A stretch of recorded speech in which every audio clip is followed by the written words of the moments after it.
Olá, concurseiro, concurseira, chegamos para mais um encontro que tem o seguinte título: Demografia Brasileira, some uma Argentina. E em tempos de pontificado portenho, é um título bastante provocativo. Nesse encontro, quero falar com você sobre o que move qualquer área econômica, que são as pessoas. E cada faixa etária tem uma característica de consumo. Quero fazer essa ressalva. Quando você para e olha, por exemplo, a pirâmide etária construída pelo IBGE, que é o órgão responsável por fazer isso dentro do Brasil, você consegue imaginar o que cada grupo está consumindo, o que cada grupo pode consumir, tanto atualmente e no futuro. Veja, qualquer empresário necessita fazer esta leitura, qualquer planejador, qualquer economista tem essa necessidade. Olhar para a pirâmide, olhar para as faixas etárias. Nós não vamos olhar isso em todas hoje, mas apenas algumas que estão relacionadas com o título que nós demos para esta aula. Veja só, se num país a população é de jovens com menos de 20 anos, é claro que a característica de consumo é uma. Se a população é mais senil, claro que a perspectiva de consumo será outra bem diferente. E se a população está crescendo, tem uma expectativa. Se a população está diminuindo, existe outra. E ainda precisa saber o seguinte: até qual faixa etária esta população está atingindo? Quem que precisa trabalhar com isso? Tanto a iniciativa privada como o governo. É necessário para que o mercado consiga se orientar, para saber qual caminho ele vai seguir. Concurseira, concurseiro, nós vamos ver agora alguns dados demográficos produzidos pelo Instituto Brasileiro de Geografia e Estatística. Importantíssimo essa análise e qual relação que faremos com o mercado financeiro. Me acompanhe na leitura. Veja que essa tabela tem como fonte o IBGE. Olha o seu título: Projeção para 2050. E os números que você vai ver nessa tabela estão em milhões de pessoas. Veja ali, tem o ano da previsão, que era o ano de 2004, e o ano de 2008. Então, é este período aí ao qual nós estamos nos baseando. Depois, tem a faixa etária de 0 a 14 anos, tá certo? Depois, a próxima faixa etária é de 15 a 59 anos e acima de 60 anos. Então, são 3 faixas a qual nós temos ponto de partida e, é claro, o total. Muito bem. No ano de 2004, a previsão para 0 a 14 anos era de 46,3 milhões de pessoas. Para o ano de 2008, olha que interessante, quase metade a menos, 28,3 milhões de pessoas. Aí vamos para a próxima faixa etária, de 15 a 59 anos. Em 2004, praticamente 150 milhões, tá certo? E uma redução em 2008, praticamente de 123 milhões, arredondaremos esse número aí. E já na próxima faixa etária, que é acima de 60 anos, note que nos 2 anos de previsão, de projeção, 2004 e 2008, permaneceu a mesma. E finalizando agora com o total. Em 2004, acreditava-se que em 2050 o Brasil teria aproximadamente 260 milhões de pessoas. O que aconteceu em 2008, numa revisão, foi para em torno de 215 milhões de pessoas, uma redução muito grande. Guarde essa ideia que nós retornaremos a ela para relacionar com o título. Concurseira, concurseiro. É preciso ressaltar que o comportamento da fecundidade não pode ser previsto com exatidão, mas é sim um indicativo. todos os governos e o mercado deve sempre olhar com atenção, deve sempre se basear. O IBGE tem pontos nessa trajetória. Tanto quando olhamos para o passado, ele errou muito pouco na hora de fazer projeções. E o número para cima ou para baixo não desqualifica de modo algum essas previsões. Perfeito? Então, vale a pena sempre termos o IBGE e até consultarmos a sua página para ficarmos atualizados. Pesquisa nacional por amostra de domicílios, o PNAD ou os PNADs, porque são várias pesquisas, sempre vão mostrar a trajetória futura da fecundidade. O PNAD é um item que você deve ficar atento, porque com ele podemos olhar a estimativa para os novos nascimentos e automaticamente para a evolução da população. Esse termo PNAD é muito comum aparecer em concursos. Tanto a banca pode ir direto ao IBGE, ao item do PNAD para buscar o dado, como ela pode usar uma matéria de jornal ao qual ela se inspirou, mas o dado veio dali. E, como eu sempre enfatizo, ir à fonte é muito importante, porque você olha primeiro, você tem uma interpretação anterior ao jornalista em relação a isso. Essa tabela que nós acabamos de fazer a leitura tem uma explicação porque ela atingiu tais números. Uma das explicações são os gráficos que analisaremos agora. Me acompanhem nessa leitura também. Veja só, décadas do avanço social, evolução das variáveis do IDH no Brasil. Vamos lá, concurseiro, nós temos 4 gráficos para vermos. Uma leitura aí. IDH, anos 80, 1980. Veja que o Brasil estava entre 0,522 e em 2012 foi para 0,73. Perfeito? A expectativa de vida do Brasil, qual era? Em 80, 62,5 anos. E como é que foi, para quanto passou a expectativa de vida em 2012? Para 73,8, olha, um avanço bastante grande. Qual era a média de estudo do Brasil nos anos 80? Impressionante isso, 2,6 anos. Olha o que acontece em 2012, 7,2, um aumento bastante significativo, embora ainda não o suficiente. E a média do rendimento per capita da população brasileira nos anos 80, que era de 7.317 dólares, e em 2012 passando para 10.152. Concurseiro, não vamos ser ufanistas e dizer que o Brasil é o melhor país do mundo com essas melhoras que nós vimos aí no gráfico, e sim entendermos que as desigualdades eram muito grandes. E a pouca melhora que teve já fez o país dar um salto para todas as áreas da economia, ok? Diante disso também eu quero relacionar o nosso país com a temática da previdência social, tá certo? Existe uma grande preocupação com o envelhecimento da população brasileira. O IDH indica que a nossa expectativa de vida tem aumentado consideravelmente. Você viu, embora ela tenha permanecido nas projeções, igual a de 2004 para 2012, o que acontece aí? Ela aumentou. E daí, eu quero voltar aqui ao jornalista que chamou a atenção para isso. Ele chama-se Fábio Giambiagi, tá certo? Do jornal Valor Econômico.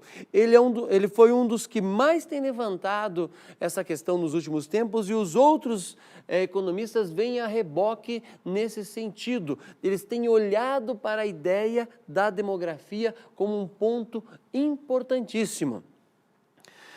Ele, em suas palestras e artigos, costuma questionar com a seguinte pergunta: qual foi o ponto mais importante do Brasil no ano de 2008.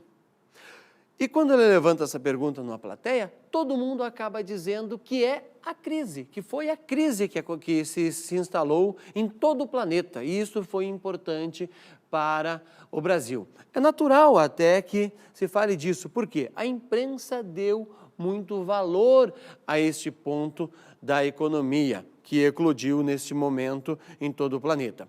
É natural, é comum, porque isso ficou marcado. Concurseira, concurseiro, segundo o Fábio de Ambiage, o mais importante que aconteceu em 2008 é o que nós vamos concluir agora com a releitura da tabela. Veja lá novamente. Já tínhamos feito análise anteriormente, né, e vimos toda a evolução entre 2004, 2008 e as faixas etárias. E eu foco agora só no número final, que é a previsão ali de 2050. Em 2004, acreditava-se que o Brasil em 2050 teria 260 milhões de habitantes. Perfeito? E a correção feita em 2008 foi que o Brasil terá em torno de 215 milhões de habitantes. É este dado que eu quero que você foque. Segundo essa tabela, ao incorporar 4 anos depois da previsão da projeção populacional até 2050, revisão essa feita em 2004, os novos dados de fecundidade muito inferiores ao previstos, frutos da velocidade das transformações e costumes da nossa sociedade e, é claro, também os métodos de controle anticoncepcional que foram incorporados, que culturalmente as mulheres e as famílias foram absorvendo, deu uma outra perspectiva para a população brasileira. Tome nota então, concurseiro, concurseira. Na estimativa geral, a população brasileira total prevista para o ano de 2050, que na projeção feita lá em 2004, imaginava-se que alcançaria 260 milhões de pessoas, foi recalculada 4 anos depois, para apenas 215 milhões. Este dado, o que você vai relacionar? Significa que o Brasil tinha uma previsão, por exemplo, de quê? De previdência social. Tinha uma previsão de farmácias para as empresas que fabricam remédio, tinha uma previsão de novos tipos de apartamentos, tinha uma previsão de um grupo de pessoas que frequentaria cinemas, shoppings de maneira completamente diferente. E houve esta mudança. Segundo o jornalista, nada terá sido mais importante para o futuro do Brasil no longo prazo do que essa novidade informada pelo IBGE e que foi solenemente ignorada. A imprensa, partidos políticos, a opinião pública simplesmente deixou isso de lado, como se este número de pessoas não fosse importante para o mercado, como se esse número não tivesse um peso econômico importantíssimo. Eu volto a lembrar que a imprensa, nesse momento, estava ocupada com a crise e demonstrou isso de maneira apocalíptica, vamos dizer assim. Tudo isso indica o seguinte problema para a comunidade. Se não for o governo se preocupar a longo prazo com a população, quem que vai se preocupar nesse sentido? Se o governo não vem e não indica, se o governo não faz a provocação e não distribui esses dados de uma maneira muito clara, como que a população, eu digo aí, os empresários e nós, trabalhadores, como que nós vamos nos preparar? Em todos os aspectos, em todas as faixas etárias. É importante essa leitura, não como apenas dados demográficos, não apenas com uma leitura que o economista vê um número da população, mas sim como que ele faz projeções para a população brasileira num futuro próximo. Concurseiro, concurseira, qualquer notícia de economia que você leia daqui por diante, sempre relacione, sempre se pergunte quem é o consumidor, quem gasta, quem compra, quem vende, qual indústria ela está ligada e a qual faixa etária.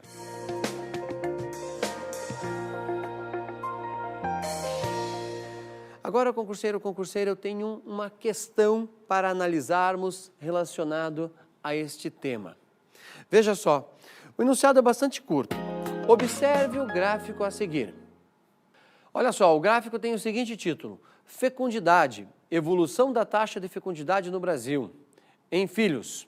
E até um período ali, né, que vai de 1940 até 2010 e sempre pulando de 10 em 10 anos, que é o tempo de cada censo. Note que começamos lá em 40 com 6,16 filhos por mulher e chegamos em 2010 com 1,9 filhos por mulher, passando aí pelas décadas, a gente nota que a partir de 60 que tem uma queda, até chegar o ano de 2010, segundo esse gráfico que são dados do IBGE. Com base no gráfico e em seus conhecimentos, assinale a alternativa correta. Letra A. Do ponto de vista demográfico, considera-se 6,2 filhos o número médio de filhos por mulher que garante a reposição das gerações. Esta é falsa, porque o texto diz, segundo seus conhecimentos, e você deveria saber aqui, que considera-se o número médio de reposição para que se mantenha uma população 2,1, não 6,2. 6,2 dar-se-á uma explosão demográfica em qualquer país do mundo. Vamos para a letra B, veja o que diz o seu enunciado. Após 2 décadas de estabilidade, 1940, 1950, quando a fecundidade total manteve-se em 6,2 filhos por mulher, a taxa elevou-se ligeiramente em 1960. Desde então, esses valores apresentaram reduções significativas. A taxa consolidada atingiu 1,9 filhos por mulher. Concurseiro, dá para você notar que essa é a alternativa correta. Só você olhar para o gráfico e o texto nada mais é do que uma descrição. A banca queria cobrar de você aí o quê? A sua capacidade de interpretação do gráfico, que parece ser algo comum, mas é um tipo de questão que se erra muito pela falta de prática de leitura e de análise, relacionando uma parte escrita com uma parte representada do ponto de vista matemático. Então acertamos aí a correta, mas vamos ver o que existem nas outras alternativas para termos até mais conhecimento em relação ao assunto. Alternativa C. Em 1940, a mulher brasileira tinha em média 6,2 filhos. 2 décadas depois, esta média continuou a mesma. Está errado, é só você voltar ao gráfico e perceber que os números não batem com o texto. Volto a afirmar sua relação, texto, gráfico, leitura, sempre desses dois, comparação. A próxima alternativa, 4,4 óbitos por 1.000 nascidos vivos foi a taxa de mortalidade infantil registrada em 1980. Ora, vamos imaginar que esse número fosse verdadeiro. De qualquer forma, ele não está no gráfico. O gráfico tem o título taxa de fecundidade e não taxa de mortalidade. A próxima diz o seguinte: o censo de 2010 do IBGE revela que a taxa de fecundidade total do Brasil vem aumentando ao longo dos últimos 40 anos, período em que apresentaram reduções de mais de 60%. É só você voltar ao gráfico e notar que não tem nada a ver esse texto com o que diz o gráfico, que apresenta a evolução. Concurseiro, resposta correta então, letra B.